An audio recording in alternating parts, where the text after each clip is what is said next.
Okay, in the midst of all this French embouchure stuff, I want to include this video because a lot of people have contacted me about it, about getting rid of undertoning and grunts, undertone sounds, generally speaking in the upper clarion.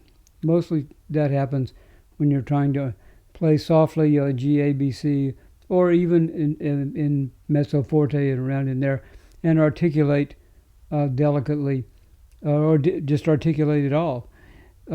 The upper clarion is a difficult area on the clarinet, and it's made more difficult by certain situations, certain problems, and I've sort of outlined them here on the board. For one thing, your clarinet may not be in good shape. You've got to make sure that the pads are covering, especially in the upper joint. They have to cover really well.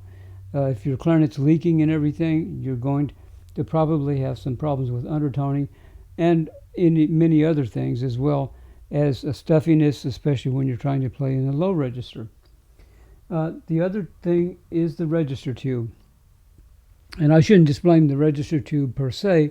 We're also talking about the height or the opening, how far the register key opens.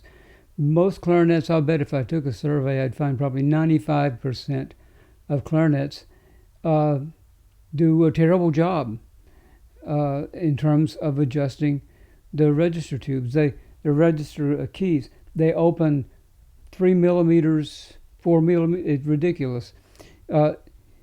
Your register key shouldn't open any more than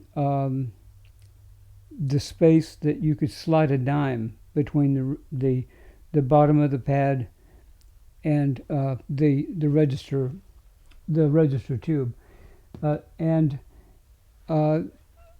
why is that? Okay, the reason is because the upper register, the upper clarion, in order to have the hold that it needs, so it doesn't undertone, it doesn't grunt, and all that, it needs to have a basic resistance. Now, it would have this perfect resistance if we had a double register tube, or I guess a double register tube kind of thing, like you have on the bass clarinet, or like you have on other instruments, where you have double octave keys on the oboe, and so on and so forth. So the problem is that the register tube has to split the difference between being a good functional throat B flat and also being the speaker tube that gives you the 12th, and it functions fine in the long pipe notes of the clarion to give you those 12ths. But when it comes to getting the register tube to function well in the upper clarion with the shorter pipe notes that have less resistance, generally less resistance in most clarinet designs, then that lack of resistance combined with the register tube being basically designed to be a throat B flat instead of a 12th key, you don't have enough support in the resistance in the tube to keep the note from undertoning. So one of the things you can do is you can close down the opening of that register key.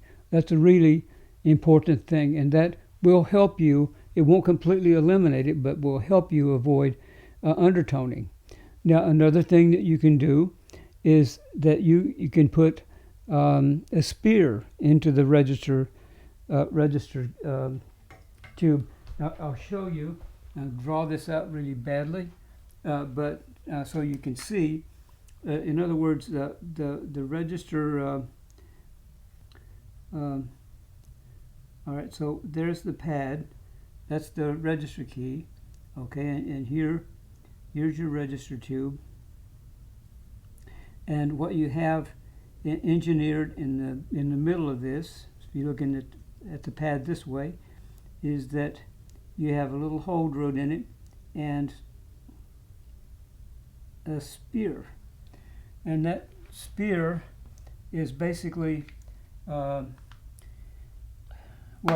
use a toothpick. Toothpicks work great, and you can put the toothpick in there, and along with the very small opening which I haven't drawn well here, excuse me, the very small opening, and the tube and the speeder going down into the tube, that will help eliminate the undertoning. Okay, so those are a couple things. Make sure your clarinet's in good shape. The register tube, you could have a register tube actually designed, but again, you're splitting the difference between having a good throat B flat and then a good 12th key, especially for the upper clarion notes. And generally, if it's a good 12th key for the upper clarion notes, which have low resistance, it's a bad register tube for the longer pipe clarion tones, which have more resistance. So it's really kind of a balancing act. Well, it seems like there's no perfect solution. Well, there is no perfect solution with the clarinet. That's where you come in. You have to do the right things in terms of your playing. We're always looking for something outside of ourselves as the solution. But the fact is that right equipment can facilitate and can help, but the ultimate guy to put the finger toward is the guy right there behind your nose. And you have to do the right things. You have to voice the clarinet correctly. And most of you play reeds that are too hard or unbalanced, and you take way too much reed in your mouth, so you have almost no control over the sound. If you're of that school where you take the big chunk of reed and then the jaw closure and all that, you are going to have a lot of trouble with undertoning because you have no leverage. You're far, far away from the tip opening. You have no leverage at all, so you're going to be undertoning. All these things need to be brought together in order to work, and then so your reeds need to be really, really, really well balanced. You need to learn how to balance reeds. I don't know if maybe you're rich. I'm not rich, and so maybe you can afford to buy boxes and boxes of reeds to find one or two that's like halfway decent. I can't do that. I'm not interested in doing that. I can make, I'd say probably 85% of the reeds that I use work well. Because I've worked on learning how to balance my reeds. I've provided systems to help people balance their reeds, and still they persist in playing inferior stuff that you get out of all the manufacturers produce unbalanced reeds, badly balanced reeds, and you play on them, and what that does is that destroys your ability to have any control and develop any integrity in your tone production. You've got to learn how to do this, and you've got to understand what correct playing is behind your nose, and you set your discipline here, and then you conform your equipment to that by your skill and by your knowledge and by your developed sensitivity of concept. These are absolutely essential things. And then finally, you could have some mouthpiece issues. Mouthpiece could be crooked. The rails could be crooked, which makes it impossible to actually really balance a reed to a high degree, a high standard. Now, I balance my reeds extremely well. I take a very small amount. I play double lip, and I take a very small amount of mouthpiece in my mouth and a small amount of reed past my lip, and I balance those reeds really well. And I have virtually no trouble with undertoning with a standard register tube, and so I use all these methods in my clarinet. I have a spear that goes down. I use my resonance fingerings for my throat B flat, so I get very good tones out of it, very good tone quality, so I don't have any trouble with undertoning because I've corrected all these things in my own playing. It's taken me a long time to figure it out. Well, I think a lot of you that wrote me and said, "Hey, I want to know about this undertoning business and how can I stop it?" I wish I could give you a simple answer. I don't know, take a couple of aspirin and call me if you're not better in the morning. But I can't do that. Okay, this is the whole thing, and you really need to work to investigate it and to make it to eliminate each one of these issues and develop as a player. again, this is a matter of assigning you a kind of exercise program instead of saying take a pill, okay?